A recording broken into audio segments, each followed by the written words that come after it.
페이지 3 결로 파트부터 보도록 하겠습니다. 결로는 세 문제가 출제가 되었습니다. 지금까지 세 문제 결로 쪽은 그거 하기 전에 아까 하면서 이걸 거꾸로 써드려 가지고 바로 고치십시오. 공기를 가열하면 상세습도는 낮에 건조해진다 했나고 내가 거꾸로 써놨습니다. 그래서 공기를 가열하면 상대습도는 자 분모가 커지니까 얘가 변하지 않는 상대습도는 낮아지는데 말하고 글씨가 거꾸로 갔습니다. 자 낮아지고 냉각하면 상대습도는 높아집니다. 보시고 그 다음에 결로 부분에 대해서 보도록 하겠습니다. 이 결로는 지금까지 총 세 문제가 기출됐는데 시험은 대책 가지고 냈습니다. 대책 부분 가지고 시험은 3번 다 냈습니다. 대책 가지고 대책이 결로 방지계획이 있죠. 351페이지 있죠. 이거 가지고 다 출제했습니다. 결로 방지계획 가지고. 자, 그러면 일단은 349페이지 원인 간단히 보도록 하겠습니다. 원인은 자, 보통 실내의 온도 차이 때문에 생깁니다. 실내의 온도 차이. 그럼 여러분들이 겨울철에 문 열고 사시면요, 결로는 안 생깁니다. 맞죠? 단지 뭐다? 추워서 죽겠죠. 문을 열고 살면 결로가 안 생깁니다. 그래서 간혹 가다가 단독주택에 자 지붕인데 옆에 벽면 보면 구멍 뚫린 거 있죠. 전혀 못 보셨습니까? 단독주택 지었는데 구멍이 뚫렸잖아요. 옛날 집들은 안 뚫렸는데 아주 진짜 옛날 건 안 뚫렸는데 어느 때부터 구멍이 뚫려 있죠. 거기 바로 결로를 방지하게 했습니다. 그 구멍을 안 뚫려 환기가 안 되니까 습도가 높아진 실내에서 생긴 습도가 천장 속으로 들어가 가지고 거기 단독주택을 옛날에 한옥은 관계없는데 양옥주택 지면서 슬래브를 콘크리트로 했잖아요. 맞아요? 콘크리트로 하면서 수증기가 이 천정지를 투과해가 더 하니까 안에서 결로가 생기고 물이 생기는 거예요. 그래서 그거 방지하기 위해서 구멍을 좀 뚫어 놓은 거예요. 그 구멍으로 벌들이나 이런 애들이 들어와 가지고 이죠. 그래서 어떤 집은 위에서 막 꿀이 뚝뚝 떨어졌잖아요. 거기 보면 물이 안 떨어지고 꿀이 떨어져가지고 보니까 안에 벌들이 지나가지고 거리 막 새도 들어가고 있죠. 있고 막 쥐도 들어오고 어떤 놈은 쥐 잡으러 고양이 들어와가요. 그것도 있고 막 이런 경우도 있습니다. 거기 바로 결로를 방지하기 위해서 그 구멍 뚫어놓은 거에 한기대라고. 자, 그래서 이 결로는 그래서 일단 실내에 뭐다? 온도 차이가 크면 클수록 생길 가능성이 높아지는 거예요. 그래서 이 한옥들은 안 생겼어요. 옛날 한옥은 창호지 가지고 실내하고 실외를 구분했죠. 창호지 한 장 가지고. 근데 창호지 한 장이 있으니까 습기도 다 투과되지만 실내 온도, 실외 온도 별 차이가 없어요. 밖에가 추우면 안에도 추워. 단지 우리나라 바닥이 따뜻해가지고 있죠. 솜잎을 덮고 쫙 자서 안 죽고 사는 거죠. 그런 형태입니다. 그래서 일반적으로 온도차가 크면 클수록 잘 생깁니다. 그래서 여러분들 여름철에 잘 생깁니까? 겨울철에 잘 생긴다? 겨울철에 결로가 잘 발생하는 겁니다. 맞죠? 여름철은 잘 안 생기잖아요. 그리고 온도 차이 때문에 생기기 때문에 자 이거죠. 여러분들 여름에 시원한 커피가 아니고 맥주 드시죠. 캔 맥주 드시잖아요. 그럼 안에가 미지근하면 결로 안 생기죠. 표면에. 근데 냉장고에 넣어놓은 캔 맥주를 꺼내면 어떻습니까? 온도 차이 때문에 생기죠.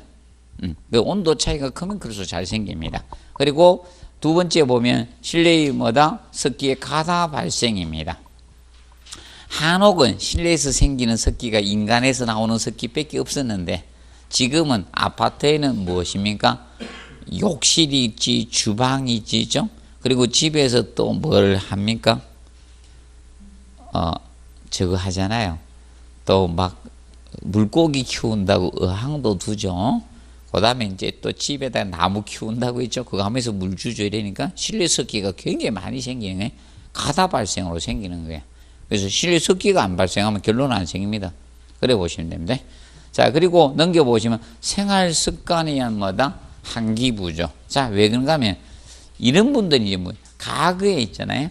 가구에 한옥에 사시다가 아파트에 들어오면요, 습관이 돼서 문을 안 열어요. 왜냐하면 가구에는 창호지로 돼 있기 때문에 자연 한기가 됐거든요. 한기를 별도로 할 필요가 없었던 거예요. 근데 지금은 어떻게 됩니까? 한기를 해줘야 되죠. 샤시가 너무 좋아서 한기가 거의 잘 안 됩니다. 그래서 한기 부족으로, 그러면 한기가 부족하면 실내 습기가 밖으로 빠져나간다? 못 빠져나간다? 못 빠져나가서 생긴다는 거예요. 그리고 구조체의 뭐다? 열적 특성에 의해서 생길 수 있다. 자, 가구에는 보십시오. 재료가 나무, 흙벽돌, 종이 있죠? 이런 거 가지고 건축물을 구성했어요. 그리고 지붕에는 뭐 가지고 계세요? 좋은 집은 기와했지만 기와를 깔기 위해서 밑에 흙을 엄청 깔아요. 흙 있어요. 그리고 초가 지붕이죠. 이런 거 있었습니다. 그런데 지금은 철근 콘크리트 맞죠? 유리, 샷이 이런 거잖아요. 맞죠? 그래서 열적 특성 때문에 생긴다는 게. 그러면 과거 재료보다 지금 재료들이 열이 이동이 잘 됩니까? 잘 안 됩니까? 잘 되죠. 잘 되는 재료입니다. 그 대신 그 열의 이동이 잘 되니까 그걸 차단하기가 어떻게? 단열재를 공사한 거야. 맞죠? 열을 차단하기 위해서. 단열재를 공사했는데, 그러면 단열재가 시공된 부분에서는 결로가 안 생기는데, 단열재 시공 못하는 부분에서 어떻게? 결로가 생기는 거예요. 맞죠? 단열재 된 데서 결로 생깁니까? 단열재 시공 안 돼서 결로 생깁니까? 유리창이죠? 단열재 여기 어떻게 돼요? 유리에다가 단열재 될 거 왜 유리 공사했어요? 맞죠? 자, 그리고 이제 시공 불량에서 생기는 겁니다. 그러면 단열재를 연속적으로 공사해야 되는데 단열재를 중간에 빼먹었다. 그러면 어떻습니까? 거기서 생기는 거예요. 자, 그래서 여러분들 이겁니다. 여기 단독주택 사시는 분 한번 손 들어보세요. 단독주택 혹시? 아무도 단독주택 안 사요. 다 아파트입니까? 단독주택 살면요, 이 구석에 잘 생기잖아요. 단독주택 구석에 이렇게 곰팡이 잘 피죠? 그 이유가 단독주택 이 구석에는 단열재가 안 들어가요. 자, 왠가 붉은 벽돌집 짓죠? 붉은 벽돌집 지면 이렇게 되면요, 밖에 붉은 벽돌 됐거든. 그러면 단열재가 이렇게 들어가요. 여기 이 구석 부분은 단열재가 안 들어가거든. 그래서 여기 결로가 잘 생기는 거야. 이거는 단열재 썼거든. 벽하고 벽 사이에다가. 단열재 썼는데 여기는 단열재가 안 쓰니까 열이 이동이 잘 되는 거야. 그래서 이 구석에 안 생기게 하려고 하면요, 이 벽면에다 뭐를, 200면에 다 뭘 대주나? 안에 내단열 대주시는 거예요. 내단열 대주고, 있죠? 벽지공사 딱 하면 안 생깁니다. 뭐, 단독주택에 아무도 안 사시잖아요. 아파트. 자, 보시면 되고. 그 다음에 이제, 시공 직후에 무슨 상태? 미건조 상태에 따른 결로입니다. 자, 그러니까 빨리빨리 하다 보니까, 자세히 보세요. 우리나라는 거의 아파트가 습식공법을 많이 쓰잖아. 습식구조. 맞죠? 보통, 철근 콘크리트 아니면 벽돌로 쌓아서 미장공사 하거든. 모르타르는. 그렇기 때문에 다 습식, 물을 사용하는 구조거든. 근데 얘가 건조가 안 된 상태에서 입주를 하는 거예요. 공사기간 맞추다 보니까 빨리빨리 입주하다 보니까. 그래서 나중에 이겁니다. 그럼 충분히 건조 시기가 입주를 해야 되는데 못하니까 어떻게? 이제 실내 입주 딱 했을 때 겨울에 습기가 밖으로 나오는 겁니다. 그래서 결로가 생길 수도 있다는 겁니다. 그리고 외부는 뭘 해요? 그 대신 도막방수를 하잖아. 도료칠해버리잖아. 맞죠? 도장을 하잖아요. 도장 공사를 하기 때문에 밖으로 안 빠져나가고 어디로 들어온다? 실내로 나오는 겁니다. 자, 기억하시고, 그 다음에 그래서 그래서 정리해 두시고, 그 다음에 그 밑에 박스 보십시오. 밑에 박스 결로 현상은 밑에 봅니다. 결로 현상은 밑에 보면 실내 온도차가 뭐 할수록 심해진다? 클수록 심해집니다. 클수록 심해지고 그 다음에 습도가 높을수록 심합니다. 율이 높을수록 심해집니다. 율은 반대로 저항은 뭐 할수록 적을수록 맞죠? 저항하고 율은 반대라 했죠. 기억하시고 그 다음에 실내 한기가 부족할수록 결로 현상은 심합니다. 그 다음에 페이지 351페이지 보면 방지대책법 결로가 나옵니다. 표면 결로가 있고 무슨 결로? 내부 결로 두 가지가 있어요. 그러면 표면에서 생기면 표면 결로고 내부에서 발생하면 무슨 결로? 내부 결로의 개념이 되는 거예요. 자, 그러면 여러분들 유리창 표면이나 있죠? 샤시 표면 겉에 생기는 것이 무슨 결로? 표면 결로입니다. 자, 그러면 여러분들 욕실에서 샤워하면 거울 표면에 생기죠? 그것도 무슨 결로? 표면 결로예요. 근데 걔는 여러분의 유리창 표면이나 거울 표면에 발생하는 것은 일시적으로 생깁니까? 계속 발생합니까? 일시적이죠. 그래서 이거는 일정 시간만 지나면 없어지죠? 이거는 일시적인 결로가 되는 거예요. 표면 결로 중에서도. 그러면 계속 표면에 물이 생기면 그것은 일시적 결로는 아닌 거랍니다. 자, 그러면 지속적 결로라 보시면 되고, 그러면 사실 이겁니다. 왜 여기에 표면에서 생기네요? 벽체 표면이나, 그러면 이 실내 공기에 노점 온도가 있는데, 노점 온도, 이슬이 맺기 시작하는 노점 온도가 있어요. 습도하고 온도에 따라 차이인데, 그럼 이 표면 온도가 있으면, 실내 표면 온도가 있을 때, 그러면 어느 쪽이 크면 발생합니까? 결론은 얘가 커버리면 생기는 게, 그럼 반대가 되면 방지가 되는 거예요. 이렇게 되면 방지인데, 이래 되면 발생을 하는 거예요. 그러면 방지하기 위해서는 어떻게 해야 됩니까? 그러면 이 온도는 낮춰야 됩니까? 높여야 됩니까? 공기 노점 온도는 이걸 낮춰야 되죠. 이걸 낮추고 얘를 높여야지 표면 결로를 방지할 수 있는 거예요. 그러면 얘를 낮추는 방법은 노점 온도는 뭐하고 연관이 있다 했습니까? 습도하고 비례관계였겠죠? 습도를 낮추면 노점 온도는 낮아지는 거예요. 그럼 습도를 낮추는 방법은 어떤 방법이 있다? 간단히 이야기하면 환기하면 된다. 환기하면 습기를 밖으로 빨아내면 되겠죠? 그러면 여러분들이 주방에서 있죠? 주방에서 김치찌개 끓이고 이런 거 할 때 어떻게 한다? 후드 해가지고 문 열고 하든지 후드 열어가지고 빨아내라는 거예요. 그래서 욕실에도 뭘 켜고 하시라? 환풍기 켜고 샤워하시라는 겁니다. 그러면 최대한 줄일 수 있다는 겁니다. 그리고 표면 온도를 높이는 방법은 여러 가지가 있겠죠. 그럼 대표적으로 차량 갔을 때 여러분들 차 히터 안 켜고 그냥 가면 결로 생깁니까? 안 생깁니까? 혼자 타도. 일단 외기 차단했다. 일단 한기 하느냐 안 해야. 그래서 여러분 차량에 보면 외기 들어온 걸 차단하고 달리면 성에 끼죠. 왜냐하면 한기가 안 됨으로써 뭐가 됩니까? 습도가 높아졌죠. 한기를 하면 습도가 낮아지잖아요. 그래서 그거 쓰는 거고. 그 다음에 이제 혼자 타고 갈 때 성에가 차를 몰 때 있죠. 온도 난방을 안 하고 히터를 안 켜고 가면 생기죠. 그 히터 켜면 실내 공기가 데워지니까 공기로부터 표면에 열을 전달할 거 아닙니까? 맞죠? 유리 표면에. 그러면 난방을 하는 방법도 하나의 그거 된다는 거예요.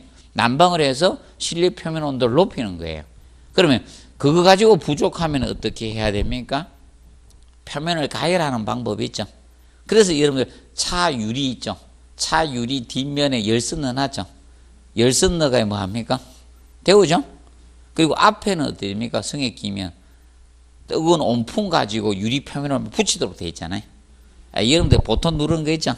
뒤에는 열선 들어가 있고 앞에는 뭐다? 표면 공기 가지고 표면을 가열하죠.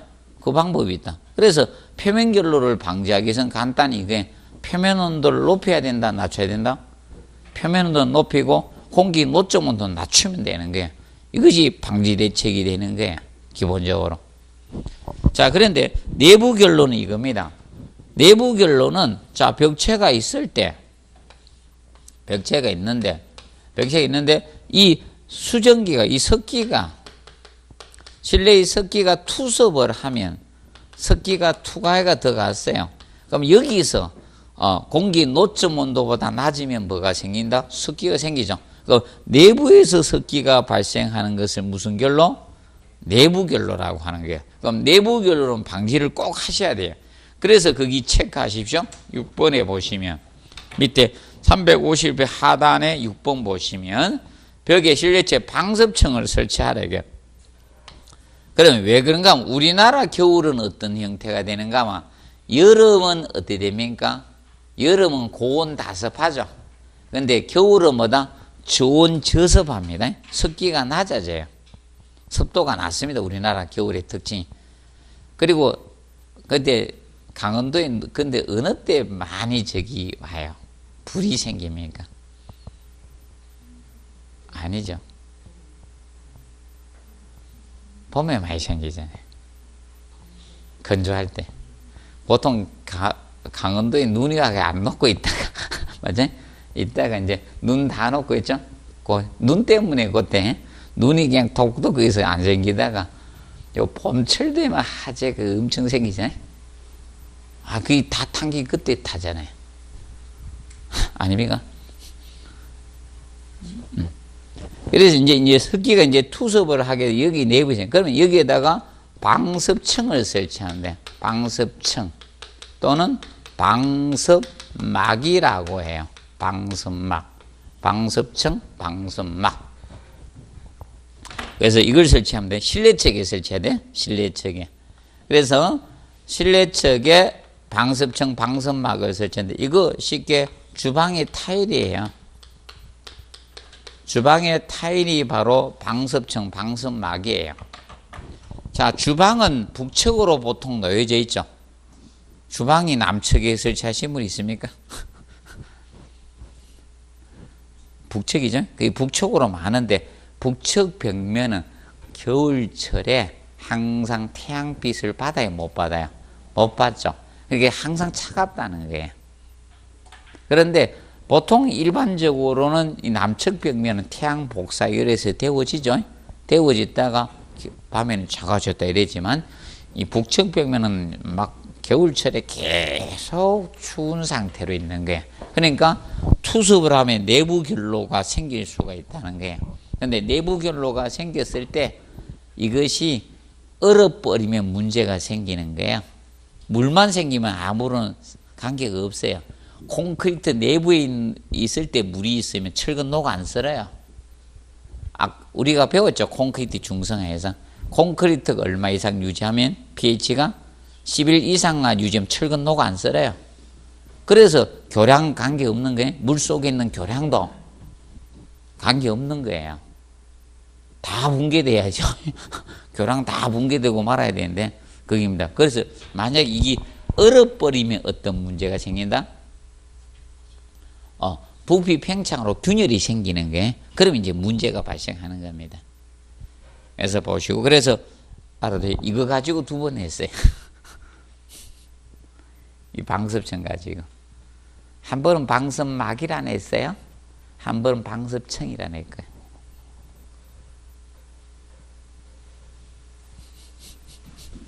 무슨 말인지 알겠어요?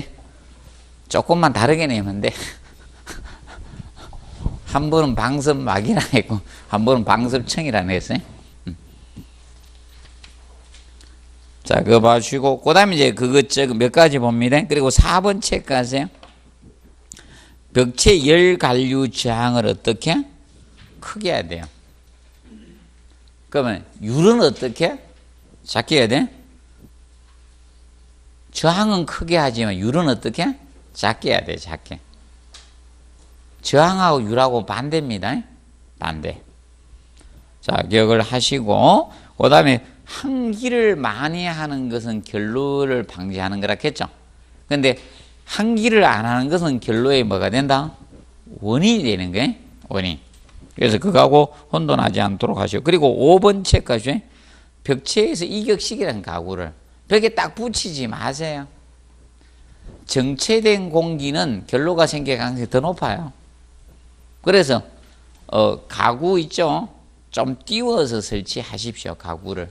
가구를 딱 붙여서 설치하면요, 가구 다 곰팡이 핍니다.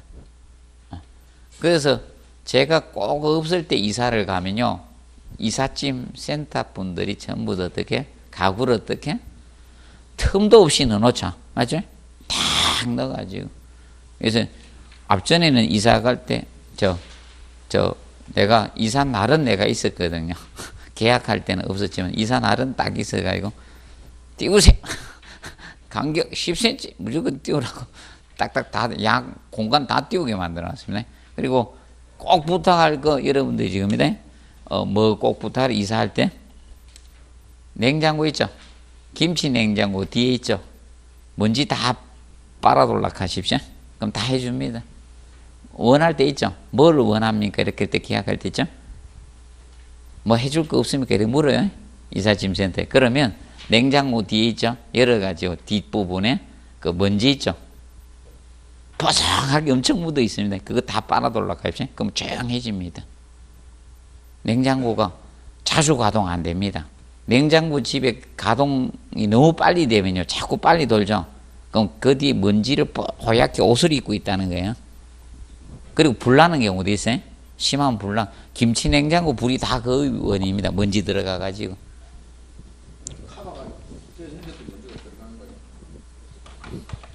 한번 열어보십시오. 엄청 들어가 있습니다. 자, 공기가 안 들어가면 어떻게 됩니까? 공기가 안 들어가면 냉각이 돼야 안 돼요? 폭발해요. 열을 방출해야 되는데, 그럼 공기가 들락날락 한다는 거죠. 공기가 들락날락 한다는 것은 공기 속에 뭐가 있다? 먼지가 있다. 먼지가 가서 다 부착되어 있습니다. 다 먼지 틀을 옷을 입고 있습니다. 자, 보시고 그다음 넘어갑니다. 자, 353페이지 급수 설비 보도록 합니다. 급수는 두 문제에서 세 문제 사이로 출제될 파트입니다. 급수는 두 문제에서 세 문제 사이. 급수 설비는 두 문제에서 세 문제 사이로 출제될 수 있는 파트입니다. 급수 설비는. 그래서 이 급수 설비는 급수 일반 보시면 여기에서는 자, 저것만 체크하십시오. 거기에 음용수하고 무슨 수? 자병수 해놨습니다. 표. 음용수는 사람이 직접 마시거나 또는 조리하거나 이런 거 씻는 데 쓰는 물이 뭐다? 음용수입니다. 사람이 직접 사용하는 거. 이거는 무슨 수? 음용수. 자병수는 자, 우리가 사람이 직접 사용하는 것이 아니라 뭐 청소하다든지 대변기 세정한다든지 뭐 아니면 살수용이나 공조용 이런 걸로 사용하는 것이 무슨 수? 자병수입니다. 그래서 자병수하고 음용수 비율은 간단히 이거다. 주택이나 사무소는 사람이 장기간 거주하죠. 그럼 무슨 비율이 높아진다? 자병수 비율이 높습니다. 자, 여기 사무소 건물이잖아요. 여기 있으면 마시고 씻고 이런 데 많이 썼습니까? 자, 변기 내리는 물이 많습니까? 자, 화장실에 가서 쓰는 물이 제일 많죠? 자, 변기 한번 내리면요 12리터 전후가 내려갑니다. 오늘 여기서 그만큼 마시고 씻으신 분 없죠? 맞죠? 그래서 무슨 비율이 높아진다?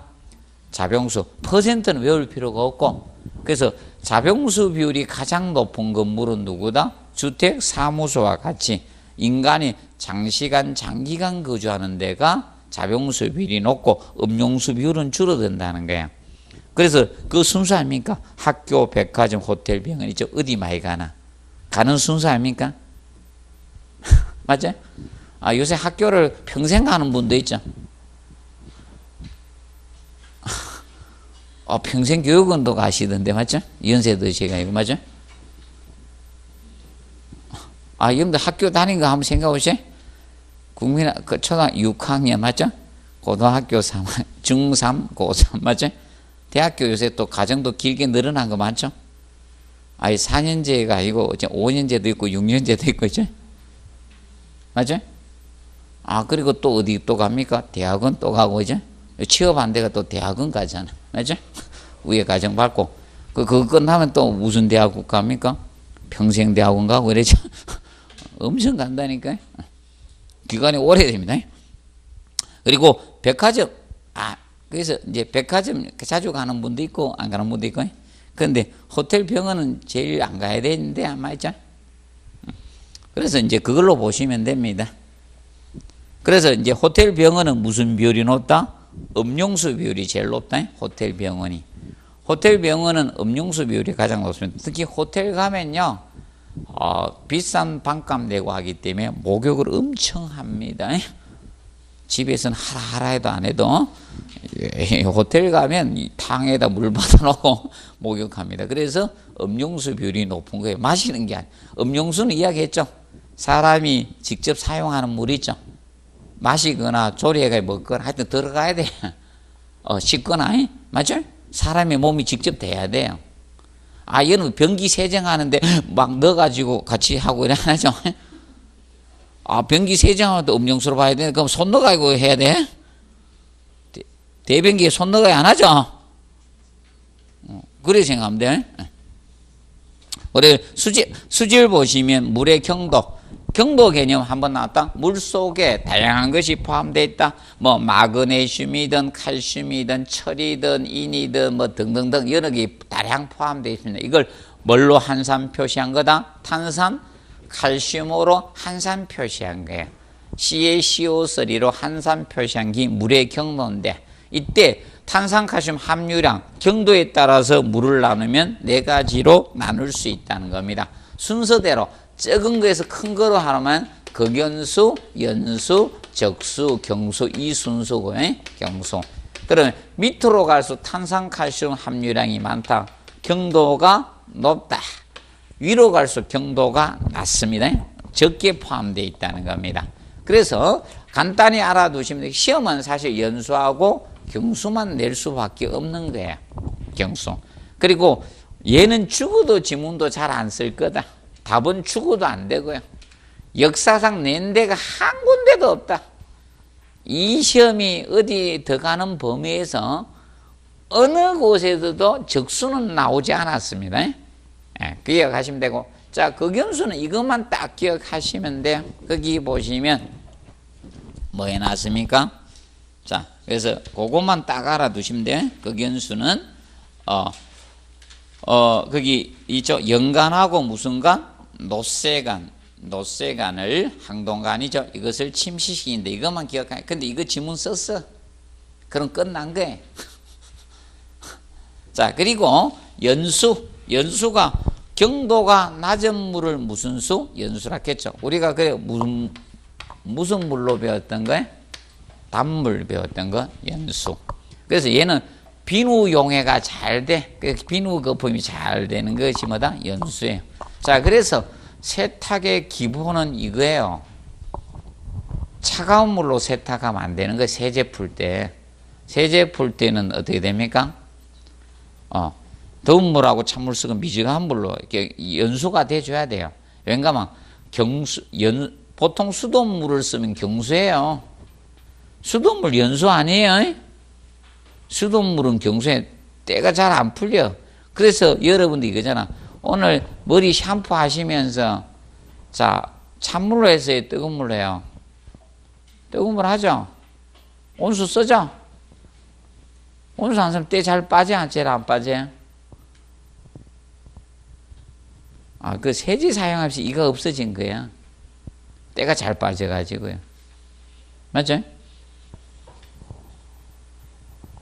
여러분들 옛날에 이 있었죠? 이 있던 나이 좀 있는 분도 많잖아요. 맞죠?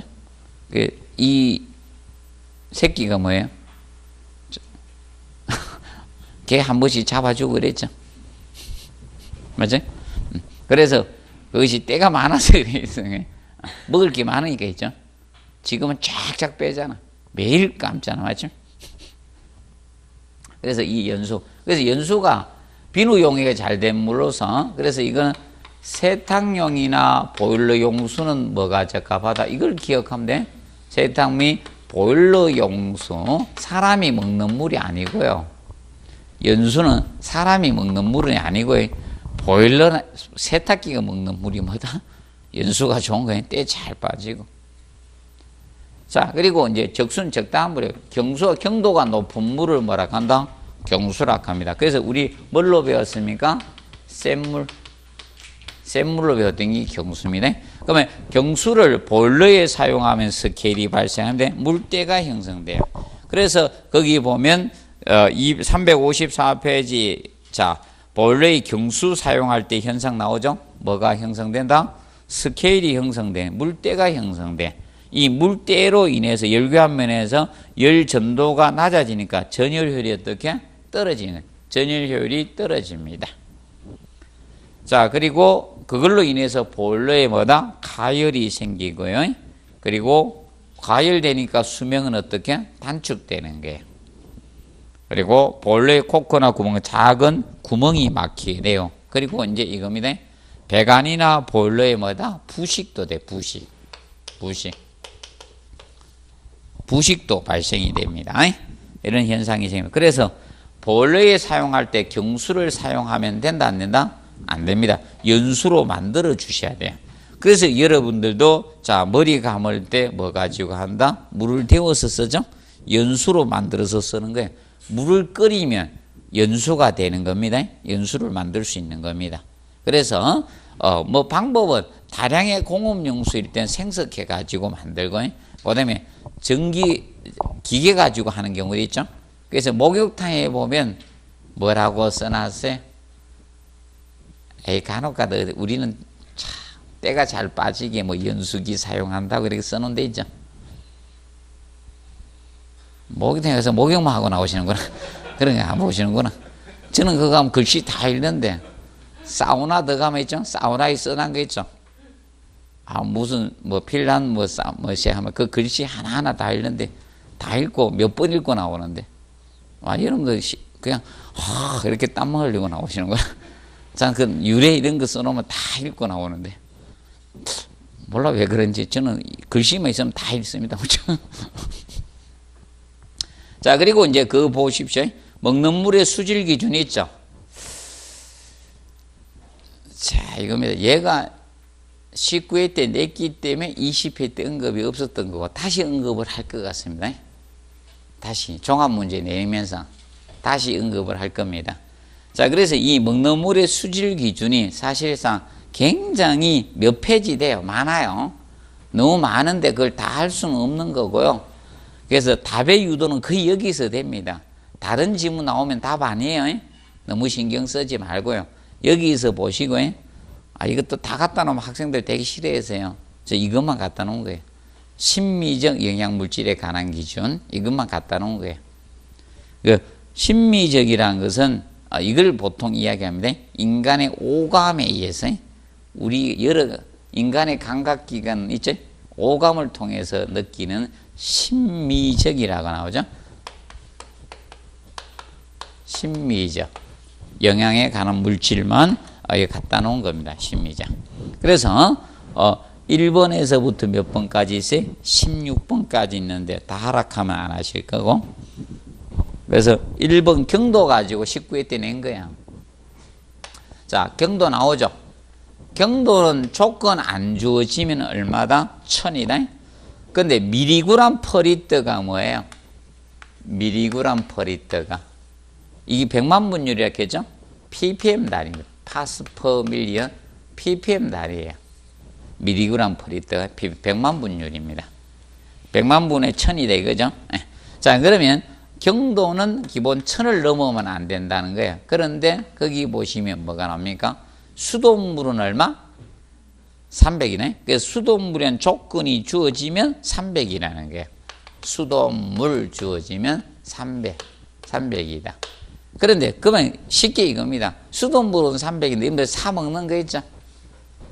사 드시잖아. 뭐 많이 사 드십니까 여러분들? 생수 뭐 많이 사 드십니까? 여기서는 뭐 많이 사 드십니까?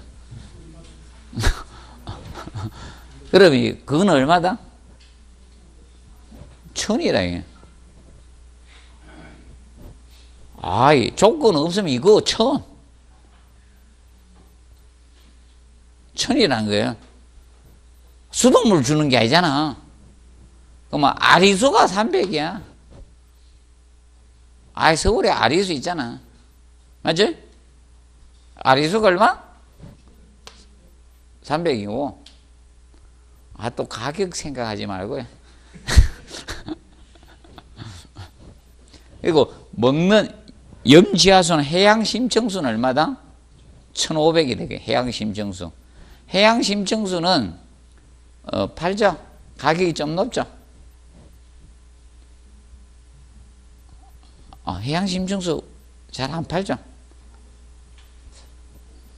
먹어보면요,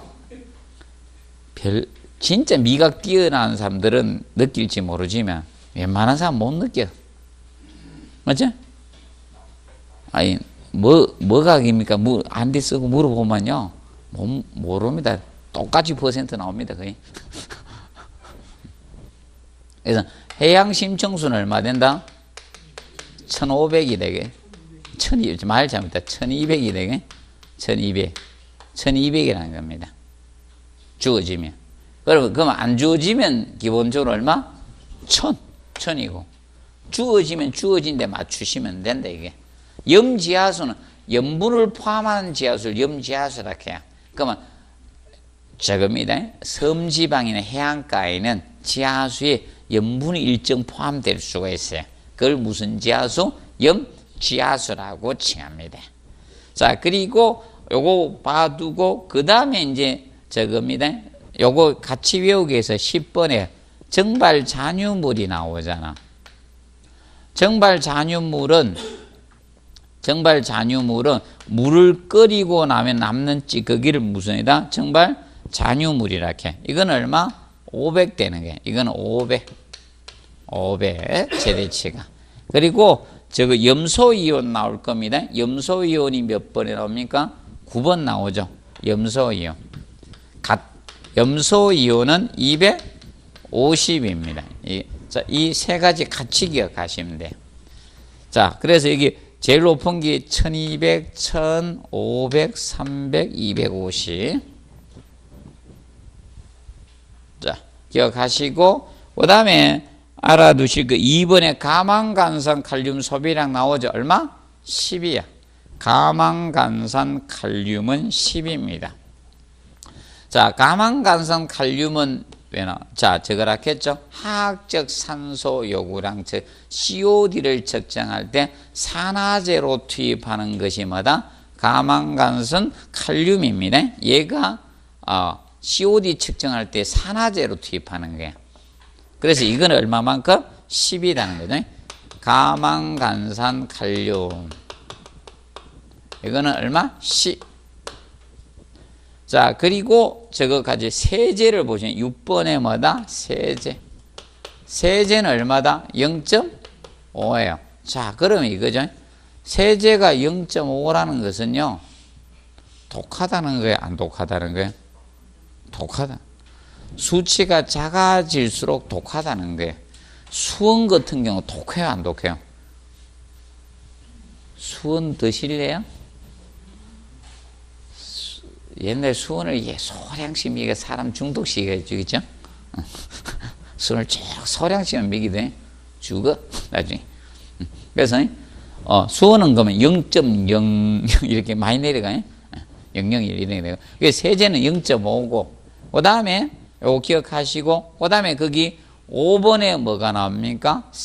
색도 나오죠. 색도.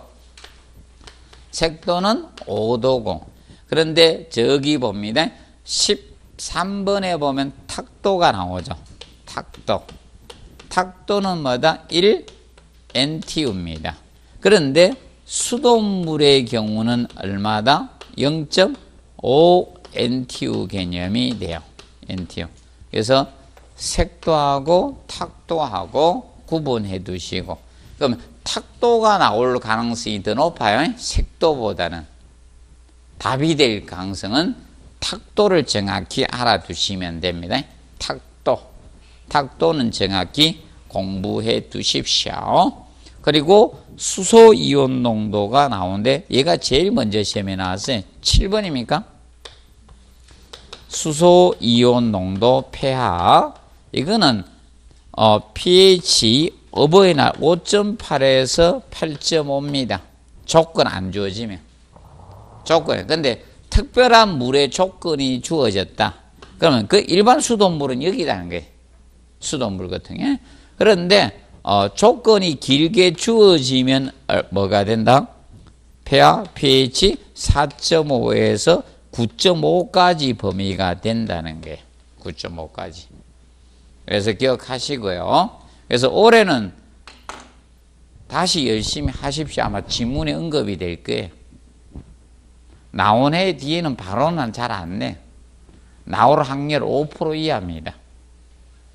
앞전에 나왔던 게 다시 나올 확률은 5% 이하입니다. 그 분야가. 똑같이 내는 거 말고, 똑같이 내는다는 게 아니고, 그 파트에서 언급이 될 확률이. 기억하시고요. 자, 그 다음에 355페이지 정수법 나옵니다. 정수법. 자, 정수법은 5회 때 기출되고 나서 지금은 계속 종합문제 지문 정도밖에 안 나옵니다. 그러면 침전법이 있고, 거기 폭기법, 여간법, 멸균법 기본적으로 있죠. 근데 이제 주의할 것은 이겁니다. 침전법은 물보다 무거운 걸 깔아앉히는 게 무슨 법? 침전법이에요. 중력 침전법이 있고 약품 침전법이 있습니다. 그럼 약품 침전법은 뭘 투입했다? 응집제를 투입을 하는 겁니다. 그래서 보통 어떤 경우가 장마나 홍수가 지면 흙탕물이 지거든. 그럼 흙탕물에는 아주 첨토와 같은 미세물질이 많이 부여되어 있죠. 이걸 빠르게 침전시키기 위해서 응집제를 넣는 거예요. 그래서 응집제가 그 밑에 보세요. 항산, 반토. 항산, 반토 화학교 항산 알루미늄, 항산, 반토 또는 항산 알루미늄이라고 해요. 항산 알루미늄, 항산, 반토, 명발을 갖다가 응집제로 투입을 하는 거예요. 거의 상수도 사업본분 다 이거 넣어요. 항산, 반토, 항산 알루미늄을 투입해야 합니다. 그래서 내는 거. 그래서 이제 제발 어디서 이거 보고 이거 아니야? 이거 항상 콤마 반토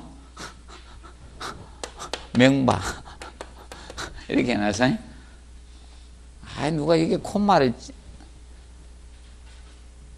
내가 제일 처음에 항상 반토 써가 보내니까요. 여기 콤마를 찍더라고 누가. 곤치라고 해도 안 곤치. 절대 안 곤칩니다. 그래도 온 책들이 전부 다 이렇게 다 가 있어요. 주택가이사 책들 항상 콤마 반토 이렇게 가세요.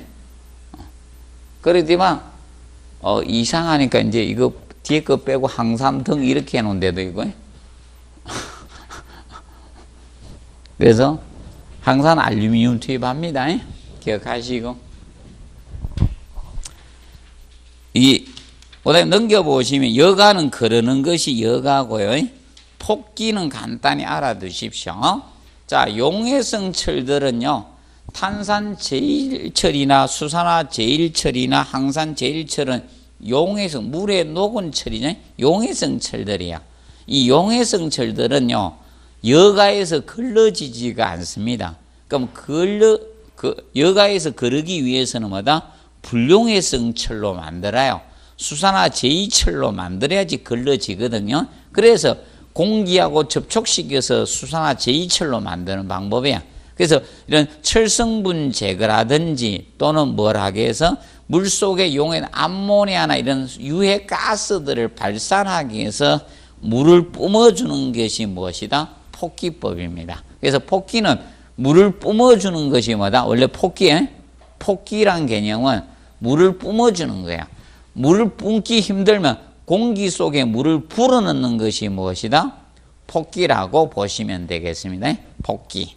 개념 정리해 두시고, 그 다음에 멸균법은, 자, 미생물균을 갖다 뭐 해야 됩니까? 죽여야 되죠? 사멸시켜야 됩니다. 그래서 염소계통에 약품을 넣어서 멸균시키는 거야. 그래서 아까 보면 여기 염소이온이 체크돼야 된다 했죠? 염소이온. 염소 소독을 했기 때문에 염소이온이 검출돼야 되죠. 염소이온이 검출돼야지 무엇이다? 미생물이 번식하지 않는다는 거예요. 그러면 만약에 염소이온이 검출이 안 되면 미생물이 번식할 수 있다는 거야. 그래서 있는 것이 건강상 낫기 때문에 지금 검출이 돼야 된다는 거야. 그런데 그래서 여러분들 수돗물을 갖다 의항에 그대로 넣어주면 어떻게 됩니까? 죽어버리죠. 그래서 밖에 어떻게 해야 됩니까? 놔뒀다가 아니면 뭘 약을 넣으라 하죠. 약을 넣어서 하죠. 그래서 염소이온을 방출시켜야 됩니다. 자, 기억하시고 그 다음에 경수의 연화법. 경수의 연화법은 이거라겠죠. 경수를 뭐로 만드는 거? 연수로 만드는 것이 경수의 연화법 개념이 됩니다. 그리고 상수도 구성 순서 있죠. 이거는 시험에 아직 나오진 않았습니다. 2차에만 나왔어요. 우측에 357페이지 상단에 보시면 뭐가 있다? 상수도 구성 순서 나오죠. 그러면 자 이겁니다. 치수장이 있고요. 치수장. 수도권은 저기서 하죠. 탈당대회에서 치수를 하고요. 그 다음에 자 이 충청도는 대청대회에서만 하겠죠. 대청대회 이런 데서 할 거고, 저 경상도 낙동강 쪽에서 거의 할 것이고, 맞죠? 그러면 치수장이 있고, 그 다음에 무엇이 있는가 하면 정수장이 있어요. 정수장이 있고, 배수지가 있어요. 기본적으로 가장 기본이. 그리고 여러분들 건물이 있는 거예요. 자, 그러면 치수장에서 강물을 치수하는 겁니다. 치수. 치수한 물을 정수장으로 물을 보내주는 걸 뭐라 한다? 도수라고 합니다. 도수. 도수라고 하고, 정수장에서 물을 뭐 한다? 정수합니다. 정수해서. 물을 목적에 알맞게 만드는 게 뭐다? 정수입니다. 그래서 정수한 물을 배수지로 보내주는 것을 송수라고 합니다. 송수. 그 다음에, 배수지에서 물을 뭐 한다? 배수. 이어서 물을 분배해 주는 배수야. 분배해 주는 겁니다. 배수가. 여기 배수가 바로 뭐다? 버리는 배수가 아니고, 우리 사용한 물을 버리는 배수가 아니고, 그래서 배수는 분배해 준다. 분배 배수입니다. 그리고 건물로 뭐 한다? 급수가 되는 거야. 급수. 이 순서로 간다. 그래서 치도정, 송배거 배우시면 돼. 치도정이란 음식점에서 송 선생이 배급해 준다. 이래 배우십시오. 제가 송 선생 아닙니까? 제 이름 본명이에요. 보시고. 자, 그 다음에 357배 급수량과 급수압력 있죠. 요거는 이제 편법을 쓸게요, 여러분들은. 자, 이번에 뭘 공부하는가 하면, 이래서는 안 되는데 359페이지 다시 이걸 조금 기억하세요. 급수압력 여기 있죠. 급수압력 제가 이거 12회 때 여기 좀 암기하라 했던 거거든요. 12회 때 이거 별표 100개가 암기하라 했는데 별표 100개는 아니고 지문 정도 나올 가능성이 있다고 그랬는지. 급수압력 있죠. 그래서 급수압력 보시면 기구의 기능 유지나 사용상 지장 등을 고려해서 적정한 뭐다? 급수압이 요구되는데, 아래표는 최저 압력이 있죠. 위에 이제 기구별 최저 필요 압력이 있는데, 거기 보면 세정 밸브하고 자동 밸브 샤워 세 가지가 똑같죠. 자동 밸브 샤워 다 얼마? 0.07. 똥 넣어놓고 똥칠한다. 이래 외우시면 돼. 0.07메가파스칼 이상의 압력이 돼야 된다 이겁니다. 자, 그런데 그 세정 밸브 체크하세요. 세정 밸브가 무슨 밸브다? 플러시 밸브야. 한번 누르면 일정량의 물이 나오고 단수되는 밸브가 세정 밸브 플러시 밸브예요. 그러면 이때 세정 밸브 플러시 밸브 있죠? 세정 밸브 플러시 밸브의 수압은 자 얼마인가 하면 자 이겁니다. 이 세정 밸브를 썼는데, 자 이 세정 밸브를 썼는데 변기가 블롯 아웃식 대변기야. 블롯 아웃식 대변기. 블롯 아웃식 대변기예요. 치출식. 그래서 이 블롯 아웃식 대변기일 경우, 대변기일 때는 이때는 얼마만큼의 수압이 필요하다? 0.1메가파스칼 이상의 수압이 필요합니다. 이때는 얼마 이상? 0.1 메가파스칼. 기억해 놓으세요. 0.1 메가파스칼 이상의 수압이 필요합니다. 그리고 밑에 보시면 최고 압력 있죠? 주택 호텔 비용은 우리는 위에 걸 보시면 되죠.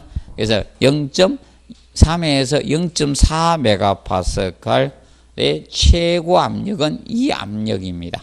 그러면 결과적으로 적정 압력은 최소에서 최고 사이로 하는 거예요. 맞죠? 최소 압력과 최고 압력 사이에서 그게 적정 압력이라는 겁니다. 그 사이로 공급돼 주시면 되고, 그 다음에 넘겨보시면, 자, 급수관 강경 결정 관련되죠? 여기에서는 일단은, 일단 거다 하나 써놓으세요. 급수 부하 단위 기준은 세면기를 기준 잡습니다. 세면기. 세면기라는 거 기억하시고, 그 다음에, 급수 강경에서,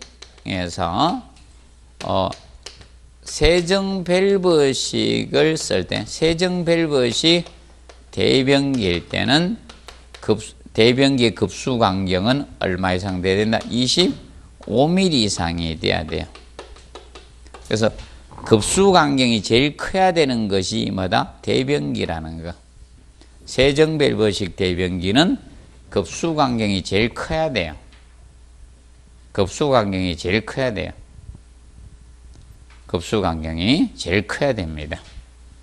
그래서 여러분들 있죠? 욕실에 있죠? 욕조의 급수 간격보다 얘가 커야 돼. 근데 대변기는 그래서 아파트는 로탱크식으로 한 거야. 다 똑같이 설계하기 위해서. 그래서 얘가 제일 커야 됩니다. 세정 밸브식 대변기 급수가 제일 커야 됩니다. 요거 기억하고요. 그 다음에 3번 그 강경 결정에서 있죠. 그것만 체크하십시오. 감내질 클 경우 워터 해마의 원이 되면 유속을 얼마다? 2m 세크 이하로 되도록 하는 것이었어요. 체크해서 몇 메다? 2m 세크 초당 이하로 설계하는 게 기본입니다. 그거 체크해 놓으십시오. 그리고 급수 방식부터는 잠시 휴식하고 하도록 하겠습니다.